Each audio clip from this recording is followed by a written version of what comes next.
Well, you get to keep your gas stove if you live in Berkeley, California, and the Wall Street Journal is crowing as it is a triumph for the fossil fuel industry. But I say, not so fast. Hi, I'm Scott Ott by audio only with Bill Whittle and Stephen Green, and this episode of Right Angle is brought to you by the members at BillWhittle.com. As we've mentioned in other episodes this week, I am traveling abroad to see my first grandchild, and so we're doing this with the thin internet connection that we have here so that we can keep doing it for you. Gentlemen, there is a ruling that I read about in the Wall Street Journal's editorial board opinion piece under the headline, Gas Stoves Triumph Over Berkeley. And basically, the Journal editorial board is crowing about the fact that the Ninth Circuit Court of Appeals has overturned a ban passed by the Berkeley, California, not the university, but the town or the city of Berkeley, banning new hookups for new residential construction for natural gas. So there's an issue here that people tend to be on the conservative side of the aisle care about, and that is the ability to continue to use fossil fuels while they're developing other forms that don't have to be eventually government subsidized. And the case, when you read a headline and a first paragraph that says, Steve Green, that the Ninth Circuit Court of Appeals has done something and slapped down Berkeley, California, to me, that is full stop, not a yellow flag. This is a red flag. The race is over. We hold still. We figure out what's going on. We pick through the wreckage and discover what happened here before we start jumping up and down and saying, hey, awesome, gas stoves for everybody in Berkeley and no ban on gas hookups. Steve, here's the issue.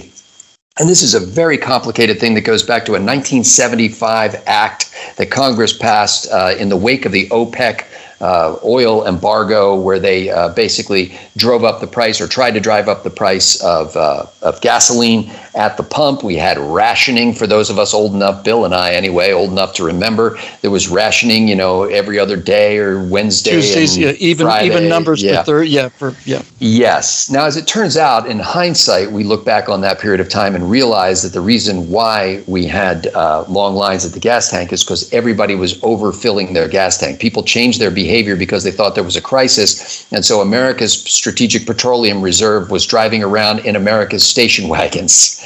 And so we were all carrying around heavy fuel tanks that we didn't used to when we weren't worried about supply issues. But in any case, this act was sponsored by a Democrat from Washington State, Henry Scoop Jackson, the senator, and it passed in 1975, called the Energy Policy and Conservation Act, EPCA. And the whole purpose of the Energy Policy and Conservation Act was essentially to make the United States more independent so we don't get into a crisis like that OPEC oil embargo. It's about 876 pages, this law is, and I've read it several times, yeah. Oh, yeah. Well, I was skimming through it, trying to find the relevant sections. A little light reading. That's right. The beach. So here's what the court said, and it's a three-judge panel of the Ninth Circuit Court of Appeals, so it's not the whole en banc group of them. And basically, they say that because of the Energy Policy and Conservation Act, states and localities cannot regulate energy efficiency or energy use once a federal standard becomes effective for a covered product. And read that you should read appliances. So basically, and this is hard to boil down into, here's the translation.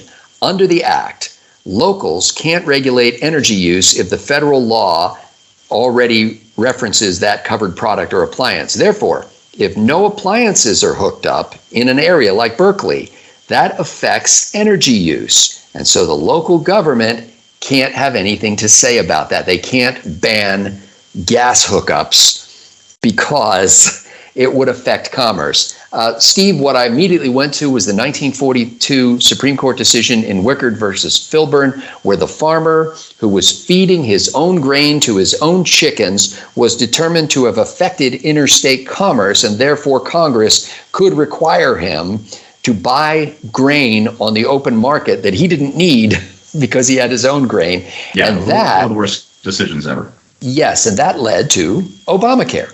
So that was one of the foundations that helped Obamacare stand court challenges. And as I dug into the details of this act, Steve, I found that exactly Wickard versus Filburn language is in the act itself, that basically it talks about anything that would affect the energy supply. So the fact that Berkeley says you can't hook up natural gas to your new house would affect the whole nation's use of natural gas, or rather appliances, and therefore the federal government can tell Berkeley that they can't ban natural gas hookups. I'm sure I'm not making myself clear, but Steve, my position on this is basically that Congress has no business telling Berkeley whether or not it can make a local law telling people that they can't use natural gas in their homes. If you don't want to live in a place like that, don't live in Berkeley. If you have to have a gas stove, go somewhere else, or put together a local coalition of people and throw those bums out who voted for that ordinance and pass a different ordinance. Am I whacked in this, or are we so sold out to the fossil fuel industry that we definitely support the Ninth Circuit Court of Appeals? Well, I'm sorry. Could you go back a couple of minutes? What was that middle part again? Yeah. No, I'm teasing. I'm teasing. The problem isn't that Berkeley is run, well, like Boulder is, just northwest of me, by the clinically insane, maybe even the criminally insane. If Boulder or Berkeley want to be gas-free, well, I believe that the city is the most basic part of our government, and cities have the right to define themselves as the residents of those cities see fit. It's easy to move cities. Relatively easy to move cities. It's much more difficult to move from one state to another, and it's very unlikely that you would leave your country. It just doesn't happen all that often. Massive immigration to this country being one of those few exceptions. And that's why we have division of powers. It's why we have a federal system. It's why we delegate, or we're supposed to delegate, as much authority downward as we're supposed to. Let Berkeley be Berkeley. Let Boulder be Boulder. The problem is that we've got the opposite of this. We've got a Ninth Circuit that says it can tell Berkeley what it can and cannot do. A Congress that enabled the Ninth Circuit. We've got an EPA that has now decided that it's essentially going to outlaw by 2/3 the gas engines that people prefer, gas and diesel engines that people prefer to drive. If these new emissions go into effect, and it seems likely that they're gonna, barring a miracle in 2024, by 2032, I believe it is, or maybe it's as early as 2030, the regulations are going to mandate that auto companies sell 2/3 electric vehicles. That's up from something like 5 or 7% today. 2/3. We don't have the power grid for this. We don't have the market for this. We can't afford this. None of these things and yet we've got an EPA that's been weaponized by federal law and by ancient and bad Supreme Court decisions to enforce this madness on an unwilling country. It's almost as though, Scott, elections don't have consequences because this federal behemoth just churns on and on and on, and it doesn't matter. Even when we win, we can't seem to undo this stuff. We've got to wrest power away from D.C. because it's choking us to death, Scott, and I'm not talking about dirty air. Now, Bill Whittle, the Biden administration filed an amicus brief in this case and basically backed Berkeley, saying that they should have the ability to ban new natural gas hookups in new residential buildings. And I'm sure they didn't do that for the reason that you and I would have done that. They did that because natural gas is evil, or is at least the latest incarnation of evil. But here's what amazed me about this, Bill, is how the editorial board of the Wall Street Journal got completely fished in on this. At the end of their op-ed piece, it says, as usual, and I'm quoting now, as usual, progressives are seeking to advance their anti-fossil fuel agenda through a legal back door when they can't get it through Congress. And I put a little note in the margin next to that, and I wrote, It's not a legal backdoor, and we don't want them to get it through Congress. It seemed like the Wall Street Journal was coming out for greater federal control of local decisions because they're sucking on this fossil fuel teat that they feel like if they let go of that issue, they've lost everything. Tell me if I'm wrong with this, but my view of this is it's actually not nominal conservatives at the Wall Street Journal who are trying to strengthen the regulatory hand of the federal government using lawfare rather than allowing local control through local elected officials making local decisions. Absolutely, I couldn't agree more. There's a lot of doing the wrong thing for the right reasons in this story. But to be perfectly honest with you, when you start off with the who's right, Berkeley or the Ninth Circuit, I'm just reminded of every time I ever watch the Miami Hurricanes play the Florida State Seminoles and say to myself, there has to be a way that both can lose. There has to be a way that both of these people can lose badly. So all the stuff that you've talked about and Steve talked about on a theoretical level, yes, let's keep power local and all the rest of it. What I think that the big brains in Sacramento and Berkeley and all the rest of them have not figured out, however, is that if you don't have natural gas heating, you're going to use electric heating. And as we all know, electricity comes from fairy dust that's sprinkled all over the planet, and all you have to do is just go get it. Yes. So by eliminating the cleanest burning fuel there is, and insisting that you use electricity, then there's a passable chance that you're now saying we don't want natural gas, we want you to have a coal-fired heating system or an oil-fired heating system because that's where the actual power is going to come from. And California is such, they're just such chicken butts about this. They basically own power plants that are outside the state. We buy a lot of electricity from Arizona, Nevada, that kind of thing. So what we really need is we need the National Virtue Signaling Control and Abolition Law. That's what we need. And this business about picking on natural gas as a fossil fuel is especially ironic for me anyway. When I got out here in 1988, I got a temp job working for Enterprise Rent-A-Car, driving people around Beverly Hills, picking them up and dropping them off. And I was in Beverly Hills for about 5 weeks in the summertime when I got here. And finally, after 5 weeks, the air cleared enough for me to see the Santa Monica Mountains. I said, oh, my God, we are in a valley. There's a valley. You couldn't see on bad summer days in Los Angeles in 88, you could not see 6-7 blocks down the street. In the intervening years, I have not seen for the last 10 years in California, the worst day of smog that I've seen in the last 10 years is much better than the best day prior to making the entire city buses run on compressed natural gas. It's a clean burning fuel. We were sold that the whole time. It's the cleanest burning fuel. Do this. And it worked. And all these vapor recovery systems that make fueling a car look like fueling a Starship, all the rest of that stuff actually worked. Okay.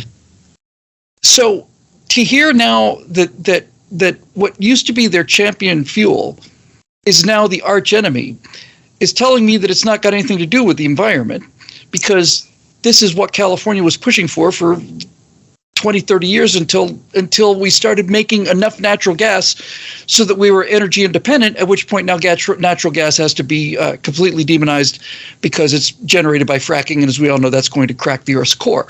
So, so where do you start with this? I want both of them to lose.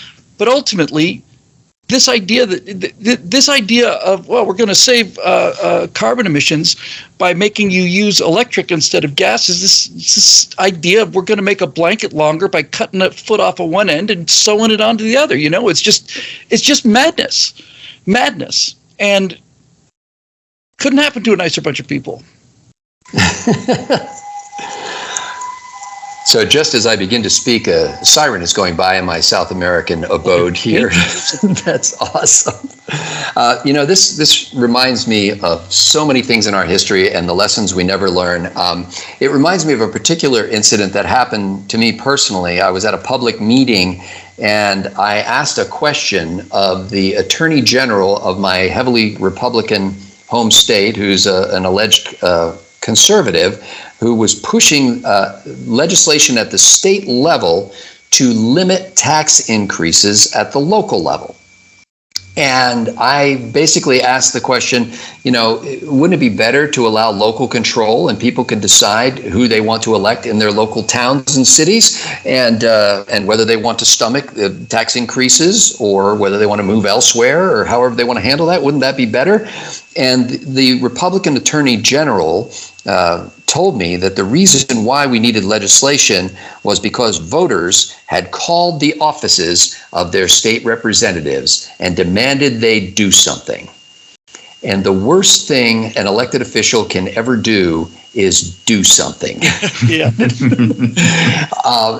Just because your constituent seems to think that you are the lever that can be pulled in order to make the change they desire happen doesn't mean that you are that lever.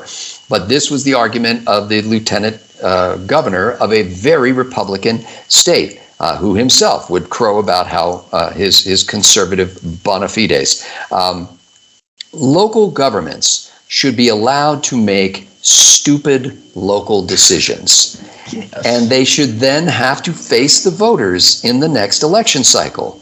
Conservatives shouldn't call in the federal government and the federal courts to protect their favored issues because they failed to be influential in an effective way at the local level. James Madison, way back in the day, and this was Bill probably more than 100 years ago, when the U.S. Constitution was being framed, and people were rattling around and saying, we need to have a Bill of Rights in this. We need to protect people's rights.